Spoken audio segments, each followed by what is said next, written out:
Part of it has to do with term limits in the state of Michigan. I always like to remind people that we have some of the restrictive term limits in the entire country, in that in the House you can only run for 3 two-year terms, and in the Senate it's 2 four-year terms. So there's always somebody who's terming out of office, and there's not always a perfect alignment of when the representative serves as to when the Senate seat is open. And so this is something that I had to think long and hard about, and a lot of family and friends had encouraged me to run for the Senate seat, and so I had to take a pause because it will mean leaving a whole 2-year term behind. But one of the other things I like to tell people is that the issues that I work on, I don't know if you've noticed, and most people notice, are not easy issues. It's not as simple as introducing a piece of legislation and getting rid of a regulation, which is also good for business and for folks around town. But I tend to deal with the issues that impact everybody in the community, whether that's healthcare, education, business-related items. And so you really need time to develop policy and to actually implement policy. And so that's one of the reasons why I'm deciding to forego that last term, is to continue working on those items. We have largely made some, I think, blunders at the state level in prior years in saying that individuals need to adhere to a merit curriculum and that we're going to push all students into a college path. And that is not appropriate for all students and for all individuals who live in our community. So one of the things that we have to do is work with our businesses, work with our education institutions, and frankly, parents, so that they understand what the potential is for their student at a company like JR Automation or Tierra Yachts or Gentex here in town, Shape Corporation up north. And so figuring out how we can develop our own talent and retain our own talent, I think, is the first line of defense in making sure that we can fill all of the jobs that we have. The one thing I always tell my colleagues in Lansing is we have the lowest unemployment rate, and that is something to be proud of, but it comes with challenges. And so that is a challenge. For bringing businesses in from out of state, I work a lot with Lakeshore Advantage, with our business leaders here in the community, to try to figure out what they want in a community, and whether it's a beautiful downtown or energy rates that are lower in cost than they might find somewhere else. And so just having those discussions and being aware of the programs that we have both at the state level that can help those businesses come here, and also just being available to tell people how great we are here in Ottawa County. Part of the reason I went to a city council meeting the other day is I like to remind folks I'm a taxpayer as well, and I live in the city of Holland, and I want to be a part of these discussions. And on their agenda was them talking about how they're going to address short-term rentals in the city of Holland. And I thought it was important for me to be there not only as a homeowner in the city, but also as a representative who may have a time and place to vote on legislation.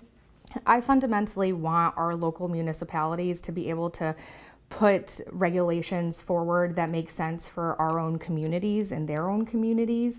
And there are examples here in the Lakeshore region, for example, the city of Grand Haven or Spring Lake Township or South Haven, that we can point to that have dealt with this issue locally with input from city council members, with stakeholders from all sorts of groups, including homeowners and residents. And so it's something I think that, I'm very concerned about the state involvement in it, and would hope that we're having a robust conversation on both sides of the issue, so that if there is room for compromise, that we can talk about that and that people aren't just going to one corner or the other. But largely I've been getting a lot of phone calls and emails and being pulled, over in a Meijer grocery lane aisle to talk about short-term rentals, because people are very passionate about it. With that, I think also has come the conversation about affordable housing. And that is one example that locally folks have given to me with respect to short-term rentals is, will this displace individuals in our community who are renting, and now possibly the owner of that particular house or apartment will now be renting it out for the short-term availability.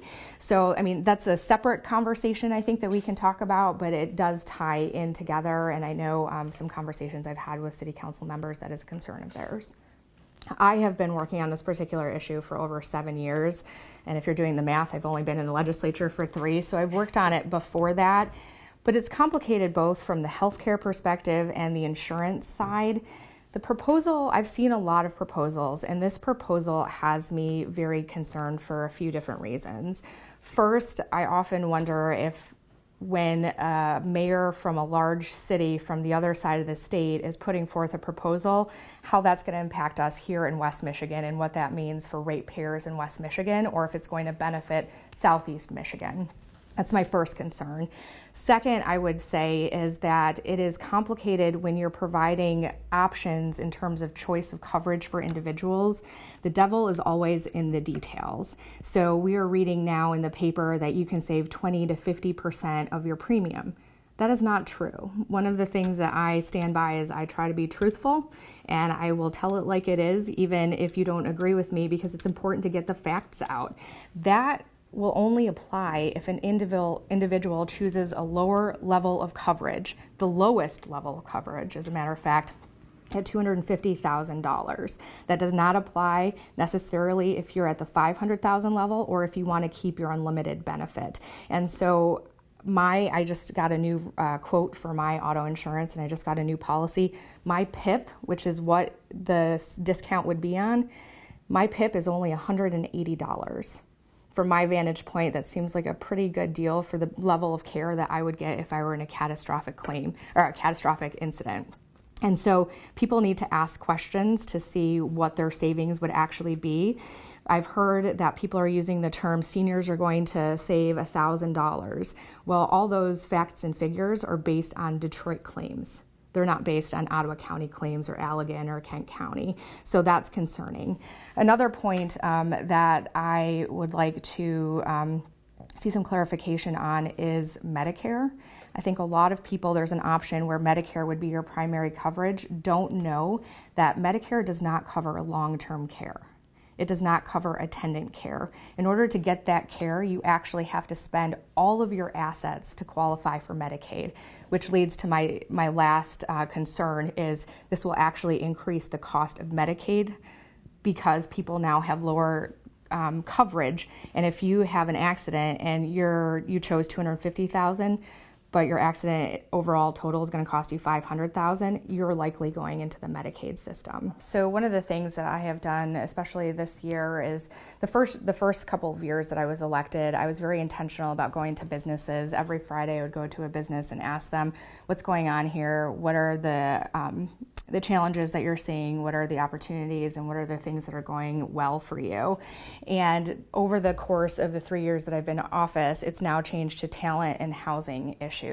So recently I actually brought in Earl Pileski, who is the MSHDA director at the state level, to meet with our newly formed housing alliance here in the area. And I think we're ahead of the curve in actually having a group of individuals from business, from nonprofit, from the actual construction field who are having conversations about what we need to do locally. I generally feel that local solutions are better, and trying to fix a problem for our own community is best. And so I think it's going to take conversations, letting the state know we have a very different situation here. I think Traverse City is similar in that low unemployment, a lot of jobs available, but not a lot of housing. And so we're two in West Michigan that we're trying to figure this out. And we're a little bit ahead of the curve here because of our housing alliance having those discussions. I encourage them to continue, the business leaders that were there and the nonprofits, to continue having a conversation with the state to let them know what we are doing. And if there is opportunity, and it's my understanding that MSHDA and the MEDC might move forward with pilot programs to try to deal with affordable housing, because largely they deal with lending money essentially for developments. And so this is a little bit out of their wheelhouse. So they're trying to think outside of the box, and we're just trying to facilitate that conversation locally about how we can be helpful. And it's something I now talk about on a regular basis. You know, we did a lot to move us out of the lost decade into where we are now. We fixed the business climate and allowed businesses to grow. But now we have some other issues that are coming up because of that. We have too many jobs available and not enough people. And The other thing I told this group of individuals is you really need to be intentional about meeting with your local units of government, because zoning is always something that's dealt with locally, and you have to understand the process and meet the people involved so that you can understand how we can help the residents in our community. A lot of people, I think of federal government when they think healthcare, but there are a lot of things that happen at the local level and at the state level.